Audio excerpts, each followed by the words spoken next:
जैसा स्वभावो माय बापांचा, अपत्य बोले जरी बोबडी वाचा, तरी अधिक चितयाचा संतोष आथी.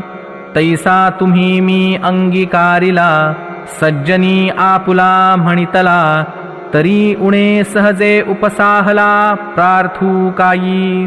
ज्ञानेश्वरी सांगताना समोर बसलेल्या संत मंडळींना लढिवाळपणे अभिवादन करताना माऊली म्हणतात की ज्याप्रमाणे कित्येक वेळा मोठ्या वक्त्यांच्या भाषणाने आनंदित न होणारे आईवडील स्वतःच्या लेकराच्या बोबड्या बोलांनी मात्र आनंद विभोर होतात, हा त्या आईवडिलांचा स्वभावच आहे. त्याचप्रमाणे तुम्ही संत सज्जनांनी माझा लेकरू म्हणून अंगीकार करून मला आपले म्हटले आहे. त्यामुळे माझ्या बोलण्यातील उणिवा सहन करून त्या बोलण्याने तुम्ही आनंदित होणारच आहात. त्यासाठी मी स्वतंत्र प्रार्थना करावयास पाहिजे का? तर निश्चितच नाही. जय जय रामकृष्ण हरी.